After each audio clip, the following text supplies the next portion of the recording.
Assalamualaikum warahmatullahi wabarakatuh.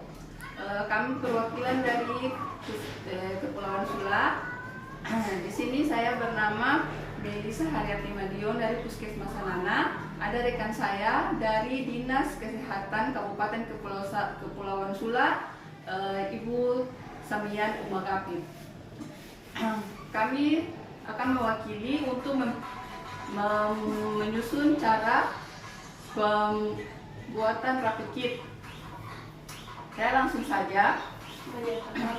Untuk pertama-tama kita persiapkan alat dulu. Di sini ada satu buah kardus yang berisi ada 12 buah amplop.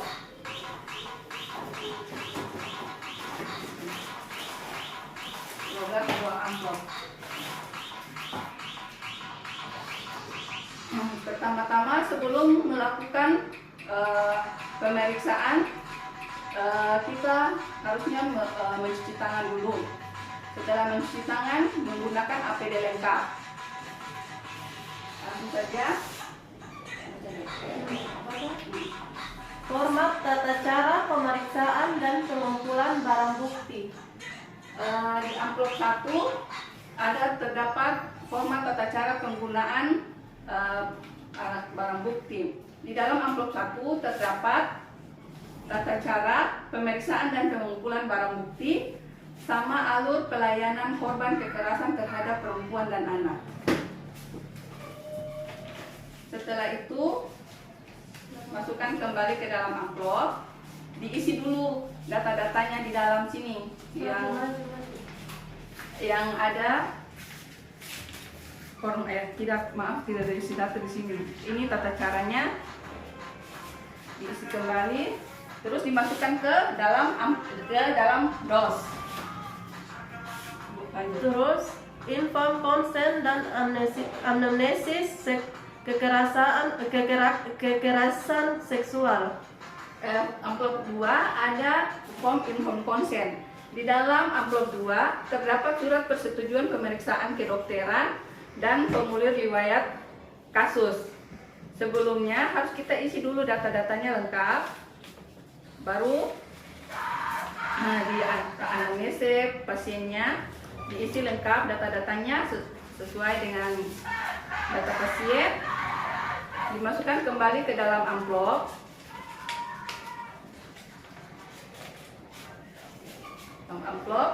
Setelah itu masukkan kembali ke dalam kardus.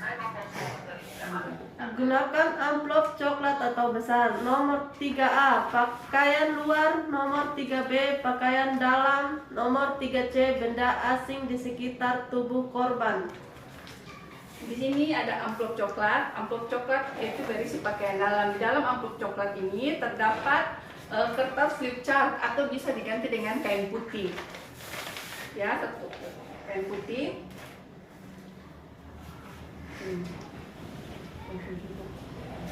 Terus kita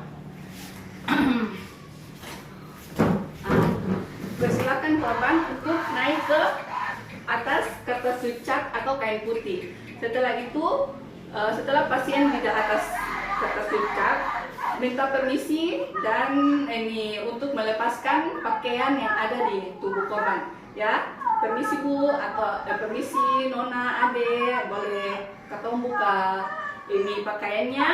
Nah, setelah dibuka, masukkan di amplop 3B, yaitu pakaian dalam. Masukkan pakaian dalam korban ke dalam amplop 3B dan masukkan kembali ke dalam kardus. Ada benda-benda, kalau korban menggunakan benda-benda asing seperti cincin, jam tangan, atau gelang, boleh kita masukkan ke dalam amplop nomor 3C. Setelah itu, setelah dikumpulkan, masukkan kembali ke dalam kardus. Pakaian korban ini bisa kita lipat dan masukkan lagi kembali ke dalam cairan amplop 3A. Kita masuk, ini istilahnya kita lipat ya, terus digabung dengan pakaian korban dan masukkan ke dalam amplop 3A.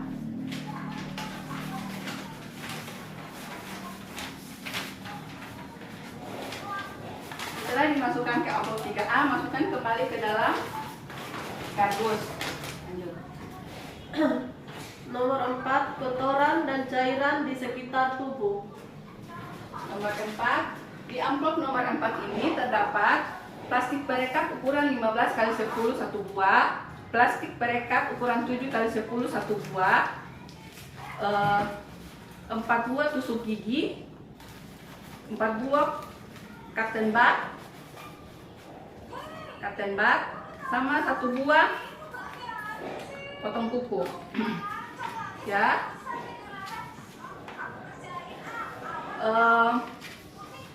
Setelah itu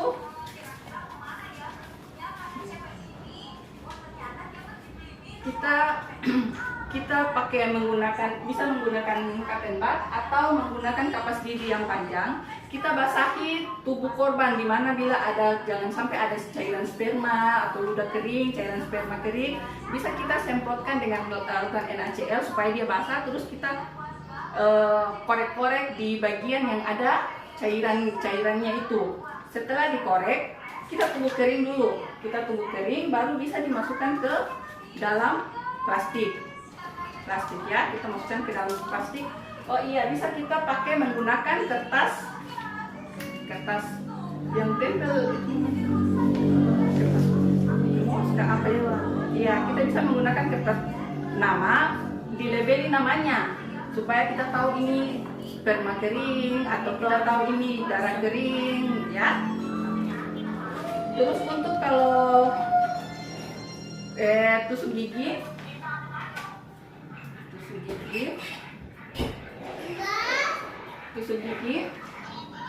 kita bisa menggunakan korek ujung kuku korban, kita korek begini ya, boleh 2 jari atau 1 jari. Untuk jari kanan sama kiri 1 jari ya. Terus potong kuku, kita bisa gunakan potong kuku untuk menggunting kuku korban ya. Kita gunting, masukkan ke dalam, sama setelah itu masukkan ini, dia korek-korek ini kuku tadi, tusuk gigi, masukkan ke dalam,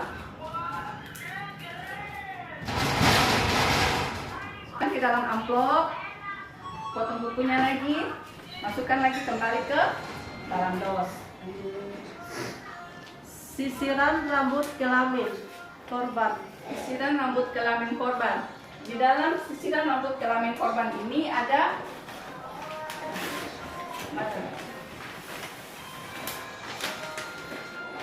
maka kita punya kertas lip cat tidak ada, jadi cuma hanya ada kain, jadi menggunakan kain saja.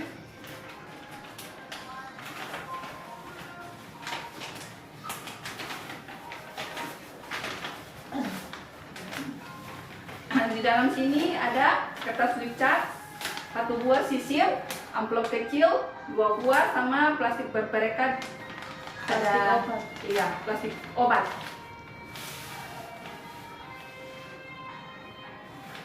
Terus ini kita beginikan, kita alas, minta pasien berdiri di atas kain. Ambil amplop dan sisir.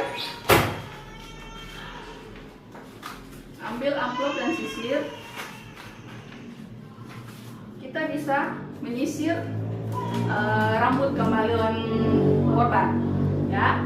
Permisi ya Bu, saya mau sisir dulu ke area perempuannya Ibu ya. Permisi.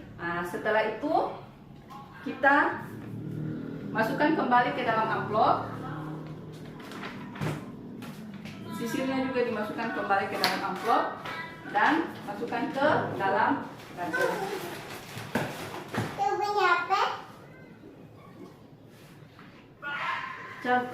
Cabutan rambut kemaluan korban. Nomor 6, di dalam amplop 6 ini terdapat amplop kecil dan plastik berperekat. Jadi di dalam amplop kecil ini kita bisa taruh, misalnya begini.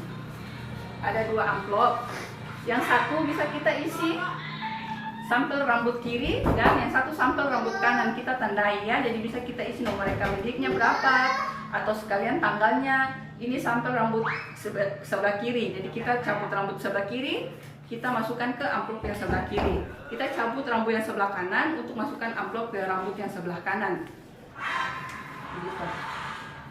Setelah itu masukkan kembali ke dalam amplop.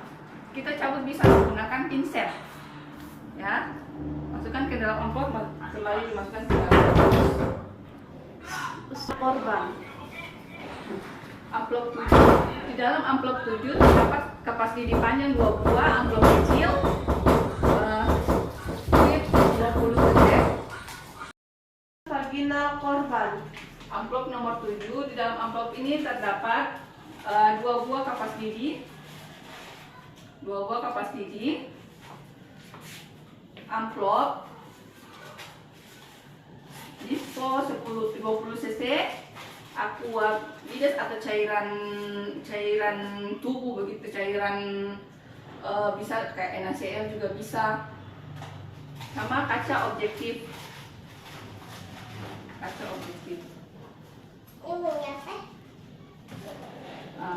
Setelah itu kita ambil sampel vagina korban. Posisikan korban atau pasien dalam posisi litotomi. Setelah itu kapas yang satu kita ambil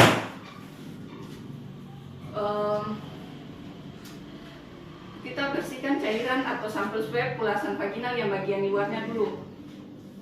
Bisa pakai contoh itu ini. Jadi ini bagian daerah vaginanya, yang bagian luarnya kita ambil menggunakan kapas. Kita putar-putar begini, terus kaca objektif. Di sini kita tulis tanggal, nama pasien, nomor rekam medisnya. Di kapas lidi ini pertama kita gosok begini, ujungnya dulu kita gosok begini, putar di sini. Terus yang bagian atasnya sebelahnya, bagian pinggirnya, nah bisa kita putar begini,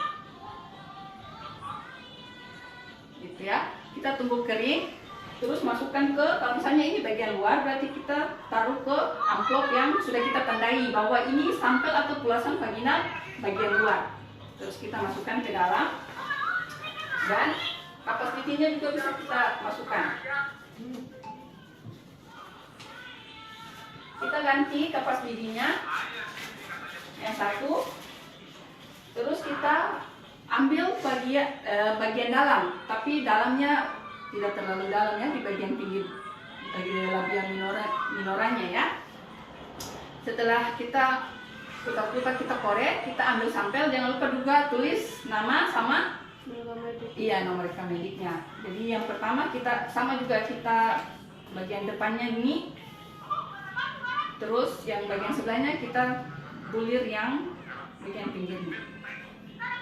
Masukkan ke dalam sampel pulasan vagina korban bagian dalam. Masukkan.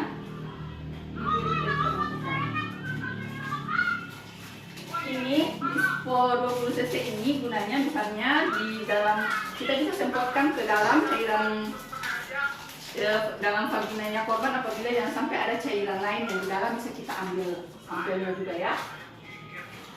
Setelah itu kita tutup, kita masukkan lagi ke dalam dos. Swab dan pulasan anus korban. Tadi pasien kan dalam posisi amplop 8 ini terdapat kapas lidi 2 buah, kaca objektif juga 2 buah, dan amplop kecil. Pasien tadi dalam posisi litotomi, kita rubah posisi pasien ke posisi sujud untuk kita bisa melihat bagian anusnya. Jadi ada kapas lidi, bagian anus luar, yang di luar, di bagian yang gerigi-geriginya itu kita ambil pulasannya ya, kita putar, ambil kaca objektif,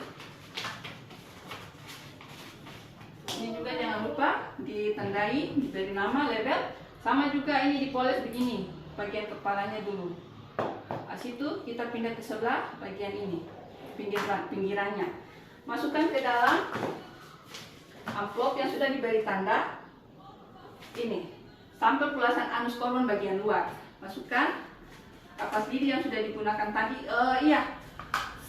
Sebelum melakukan tindakan atau dimasukkan ke dalam sini, kita keringkan dulu, diangin-anginkan begitu, jangan ditiup, diangin-anginkan saja. Setelah kering baru kita bisa masukkan ke dalam amplopnya. Kalau untuk anus bagian dalam, kita masukkan ke lubang anusnya sebatas kapas ini saja, jangan terlalu dalam, sebatas kapasnya ini saja. Terus kita tarik keluar, dipoles lagi begini, dan ini sebelah juga begini. Jangan lupa ini tulis nama, masukkan ke dalam amplop. Ini juga dimasukkan ke dalam amplop, tunggu kering dulu ya. Setelah itu hasil pemeriksaan dimasukkan kembali ke dalam amplop nomor 8 dan masukkan ke dalam kardus.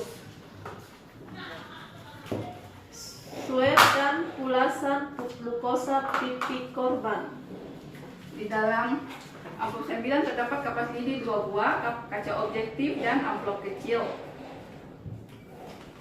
Ini sama seperti tadi ya, kalau pulasan pipi kita minta pasien duduk, terus buka mulut, sebelah kiri atau kanan mulut dulu yang kita periksa, kita tandai. Sebelah kiri, ibu permisi ya, kita putar-putar, ambil kaca objektif. Kaca objektif kita tandai begini lagi, kita poles di kaca objektifnya. Nah, kita masukkan ke dalam amplop ini, bahwa ini mukosa mukosa pipi kiri. Ya, sebelah kanannya juga begitu. Ini dikeringkan dulu, dimasukkan. Begitupun yang sebelah kanannya sama ya. Setelah diambil sampelnya, kita masukkan ke dalam amplop nomor 9 dan diisi lagi ke dalam kardus.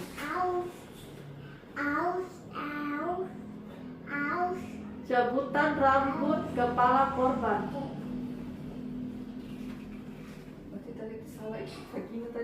Kepala itu sebenarnya harus ini rambut vagina ulang. Ini yang cabutan rambut kepala korban. Ya, jadi di dalam rambut kepala korban, di dalam amplop 10 ini ada cabutan rambut kepala korban. Kita bisa cabut yang sebelah kiri, masukkan ke dalam plastik. Cabut lagi yang sebelah kanan, masukkan ke jangan lupa ditandai bahwa ini rambut kiri atau rambut kanan. Ada kercok soalnya. Kardus. Sudah? Iya, Sampel urin korban. Sampel urin korban. Di dalam amplop sebelah terdapat tampungan urin 1 buah, plastik tebal berperekat 1 buah. Gunanya plastik tebal berperekat ini untuk kita bisa taruh tempat tampungan urin di dalam agar tidak tumpah. Tempat urin yang kami punya di puskesmas tidak ada, jadi saya pinjam dulu ini, tapi bukan ini yang dipakai ya. Maaf Pak, ini keadaan. Iya, ini kami paham bahwa yang pakai itu yang harusnya penutup putih, cuman karena tidak ada, untuk praktek ini saja saya menggunakan ini, jadi harus usahakan yang penutupnya putih dan dapat ditutup rapat. Setelah itu minta pasien untuk buang air kecil, ditampung ke sini dan dimasukkan ke dalam plastik berperekat ini. Setelah sampelnya sudah ada, masukkan kembali ke dalam amplop nomor 11 dan masukkan ke dalam kardus. Sampel darah korban. Dalam amplop 12 terdapat dispo 10 cc, vacuum thinner, dan sarung tangan. Misalnya sarung tangan itu bisa kita gunakan apabila ini kan bersangkutan dengan darah, jadi bisa kita ganti atau apa. Vacuum thinner ini harusnya ada warna merah sama warna ungu, tapi kita di puskesmas punya hanya warna ungu. Maunya itu harus ada warna merah. Yang warna merah itu digunakan segera, dan warna ungu itu bisa nanti untuk digunakan selanjutnya begitu. Jadi kita tarik sebanyak 5 cc masing-masing tabung kita masukkan 2 cc setengah dan 2 cc satunya juga 2 cc setengah.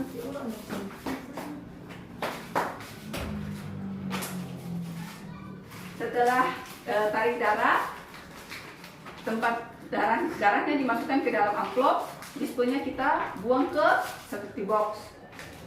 Amplopnya kita masukkan lagi ke dalam kardus. Setelah itu kardusnya kita tutup rapat, kita lakban sambil ditempelkan dengan kit pengumpulan barang bukti. Ini dipakainya 2 lembar, satunya ditempel di dos untuk dikasih ke penyidik, yang satunya untuk kita tahan sebagai barang bukti, sebagai rekam medis kita ya. Jadi ini ditempelkan begini, dilakban semuanya supaya aman. Baru setelah itu, setelah data-datanya diisi di lakban, baru diserahkan ke penyidik. Sekian ini video dari kami. Kurang dan lebihnya kami mohon maaf. Assalamualaikum warahmatullahi wabarakatuh.